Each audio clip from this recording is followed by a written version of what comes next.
Right now I have an assembly open with no parts, so I'm going to click on Assemble, choose the block part, and I'm going to use an automatic constraint and just set it as the default. Click the check mark to complete the component placement.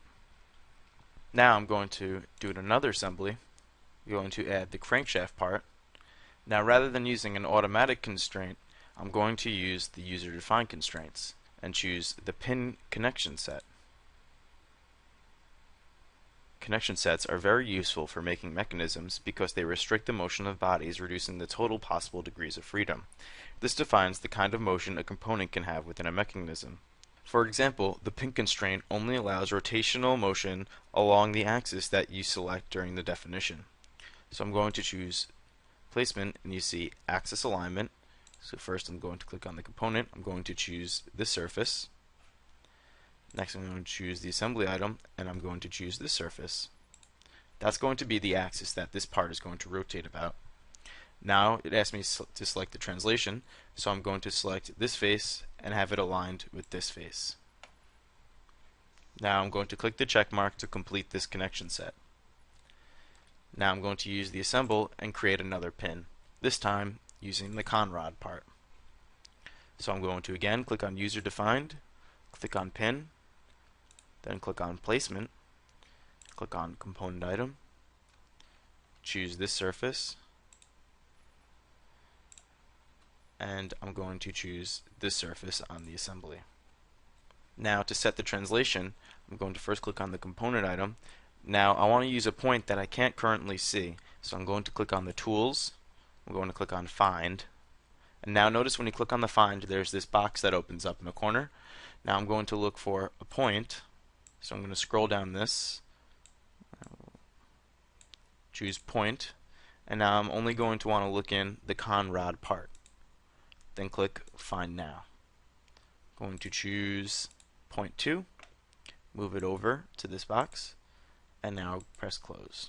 Now notice when we click on component placement, that point was now selected for my translation reference. Now I'm going to select the assembly item and select a point on that. So I'm going to again use tools, click on find. It's already selected as a point. So now I'm going to click on crankshaft part, click on find now, and it's point 1, move it over, click on component placement, and you see it aligned those 2 points. Now I'm going to click on the check mark to complete this pin. The next part I'm going to add to the assembly is the end cap part. This is going to be a fixed part, so I'm just going to use the automatic constraints like earlier. So I'm going to first align this surface with this surface. Now I'm going to orient it by aligning these 2 surfaces. And the last constraint is to mate these 2 surfaces. And now this piece will be fully constrained, and click the check mark. Again, I'm going to insert another component, so I'm going to click on assemble, going to click on the piston head part. This time I'm going to use another connection set, but this time it's going to be the cylinder.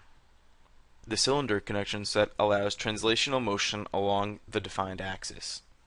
So for this first part, I'm going to click on axis alignment. I'm going to choose tools, find. Now I'm going to use axes, and first I'm going to use the piston head, find now, and I believe it is axis 2. So I'm going to bring that over, close this, go to component placement, click on assembly item, and again I'm going to repeat this step, but this time I'm going to do it on the conrod. Click find now. I believe it is axis 1. Move that over, press close, component feature, and you see automatically aligns those 2 axes. Now I'm going to click on placement, going to add another set. It's going to be another cylinder. This time I'm going to again click on tools, find, going to do an axis on the piston head, search find now. This time I'm going to use axis 1.